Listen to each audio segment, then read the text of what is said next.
ते दिल्ली दिया हद्दां ते बैठे जागदे जमीरां वाले लोकां नूं मैं दिलों सलाम करदा। और जिस तरीके दे नाल संयुक्त किसान मोर्चा अज 14 अप्रैल के दिन भारतीय संविधान के निर्माता, औरत के मुक्तिदाता, इस देश नूं आधुनिक बनाने के मसीहा, इस देश के लोकतंत्र नूं बनाने के मसीहा, सानू इदां बैठ के अपनियां लड़ाइयां लड़न के हक देने वाले मसीहा बाबा साहब डॉक्टर भीमराव अंबेडकर जी का 130वां जन्मदिन मना रहे हैं। जदों असी स्टेज के वाल आए तो सानू स्टेज ते बैठे लोगों के हत्थां दे विच बाबा साहब डॉक्टर भीमराव अंबेडकर जी दी तस्वीरां देखने को मिलियां। बाबा साहब डॉक्टर भीमराव अंबेडकर जी कौन सन? साडे चो बहुते लोगों को नहीं पता जे असी अज इस मोर्चे की स्टेज ते बैठे हैं, क्योंकि अगर सानू पता हुंदा कि बाबा साहब डॉक्टर भीमराव अंबेडकर कौन सन, उन्होंने फिलोसफी आइडियोलॉजी की सी, वो की चाहते सी, उन्होंने की करया, अगर ये सब गल्लां सानू पता हुंदियां तो मैं उम्मीद करता कि मेरे देश के किसान मजदूर नूं दिल्ली दियां हद्दां ते बैठ के धरने लाने की लौड़ ना पैंदी, क्योंकि उस महापुरख के बारे असी बहुता जानने की कोशिश नहीं की, पर उस महापुरख की ताकत का अंदाजा इस गल तो लाया जा सकता है कि जिस आरएसएस और बीजेपी के लोगों ने, मैं 1952 की गल करन लग्या,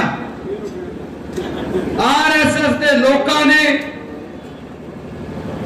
बाबा साहब डॉक्टर भीमराव अंबेडकर का विरोध करते हुए उन्होंने पुतले फूके सी दिल्ली दे विच। और अज वही आरएसएस बाबा साहब डॉक्टर भीमराव अंबेडकर का जन्मदिन मना रहा है, उन्होंने हाथ जोड़ रहे हैं, दंडवत प्रणाम कर रहे हैं। इस गल तो असीं अंदाजा लगा सकते हैं कि उस महापुरुष की करनी और कथनी के विच कितनी ताकत होवे, जो किसी समय विरोध के विच पुतले फूकते सी, वो अज दंडवत प्रणाम कर रहे हैं, दंडोत वंदना कर रहे हैं, आपदे आप नूं बचाने की कोशिश कर रहे हैं। 14 अप्रैल के दिन अज तो 130 साल पहला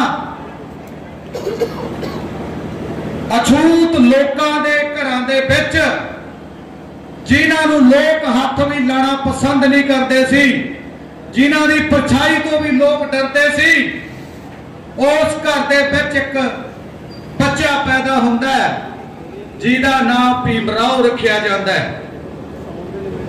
और वो बच्चा जदों देश के दुखी इंसान, पछड़े हुए इंसान, दबे कुचले हुए इंसान, इस देश दियां मातावां भैणां दी स्थिति नूं देखदा है ते उहदे हिरदे बलूंदरे जांदे ने। वो अपने जीवन दे विच एक संकल्प लैंदा है कि इन्हां लोकां नूं मैं आजादी लैके देनी है। ओह आजादी नहीं जिस आजादी वास्ते दुनिया लड़ती है, वो आजादी जिहड़ी किसी नूं दिखाई नहीं दे रही, क्योंकि मनु दे बनाए विधान के तहत दलित समाज नूं, ऐसी समाज नूं इन्नियां बेड़ियां दे विच जकड़िया होया सी, सोचना भी बहुत दूर की गल है। और वो बच्चा पढ़ता है, लिखता है और दुनिया के उस मुकाम पे पहुंचता है कि जब ये देश आजाद हुंदा है तां पूरे देश के लोकां नूं उस समय की चौधरी कांग्रेस सरकार नूं जिहड़ी हमेशा बाबा साहब अंबेडकर का विरोध करती है, उन्हां नूं इस देश दे विच इस देश का संविधान लिखण वाला बंदा नहीं लभदा कोई। और फिर नेहरू पटेल जाके बाबा साहब अंबेडकर कोले हथ जोड़ते हैं कि संविधान इस देश का तुसीं लिख सकते हो, तुसीं इस देश नूं संविधानक बना सकते हो, तुसीं इस देश के संविधान बनाने की जिम्मेवारी चको। बड़े सोचण की गल है, जेड़े लोग हमेशा विरोध कर रहे हैं, जेड़े लोग पार्लीमेंट तक पहुंचण नहीं दे रहे, जेड़े लोग कहते हैं कि असीं दरवाजे तक ही खिड़कियां तक बंद कर दिया, संविधान सभा दियां देखते हैं डॉक्टर भीमराव अंबेडकर कितना अंदर आएगा, वो लोग आके कहते हैं कि बाबा साहब तुसीं इस देश का संविधान बनाओ। और फिर बाबा साहब डॉक्टर भीमराव अंबेडकर इस देश का संविधान बनाते हैं। तुसीं जिन्ने भी सारे लोग इत्थे बैठे हो, उन्हां दे विचों बहुते लोकां दी मैं गल करदा,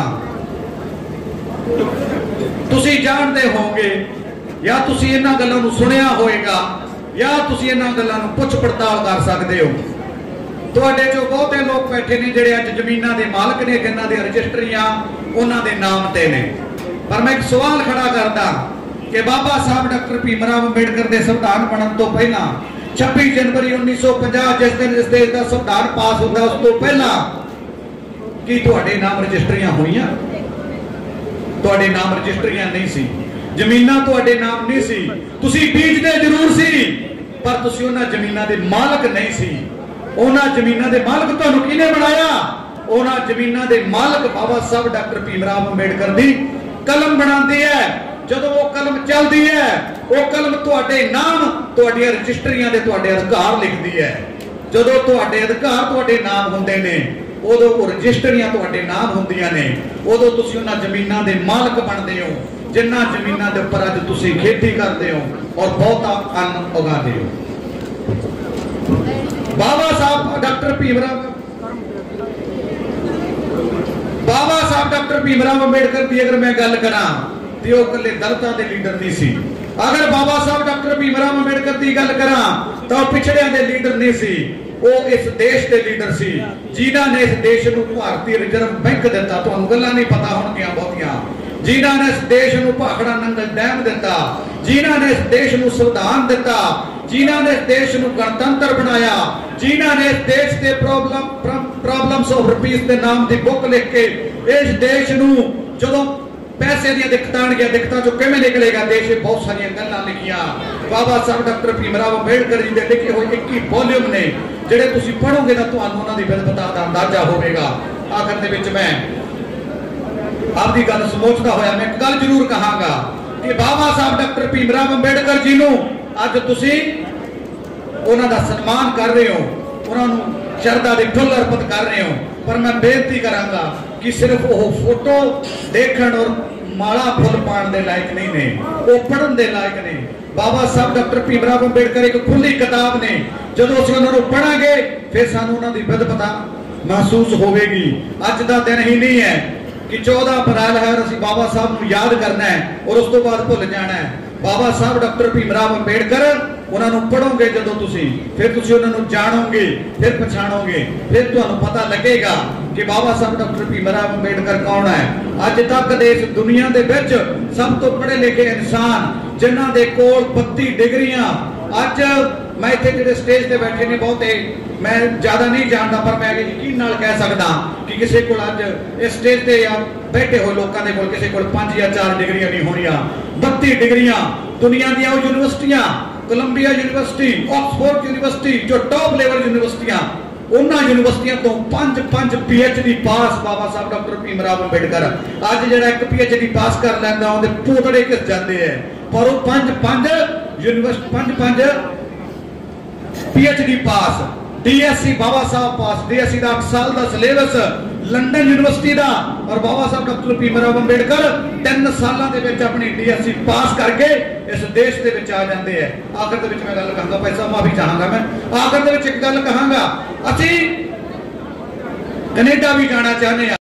साडे बच्चे भी रौला पाते असीं कनेडा जाना, असीं अमरीका जाना, असीं इंग्लैंड जाना है। पर फर्क है, बाबा साहब डॉक्टर भीमराव अंबेडकर कनेडा भी गए, अमरीका भी गए, इंग्लैंड भी गए, पर वो पढ़ने वास्ते गए।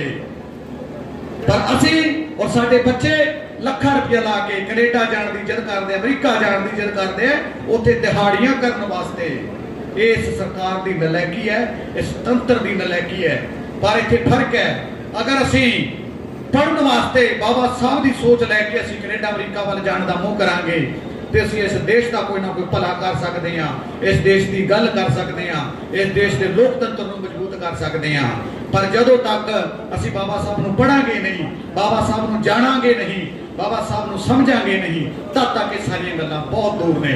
आखिर दे विच जय भीम जय भारत का नारा लांदा होया आप जी तो आग्या लहांगा। जय भीम जय भारत। वाहिगुरू जी का खालसा, वाहिगुरू जी की फतेह।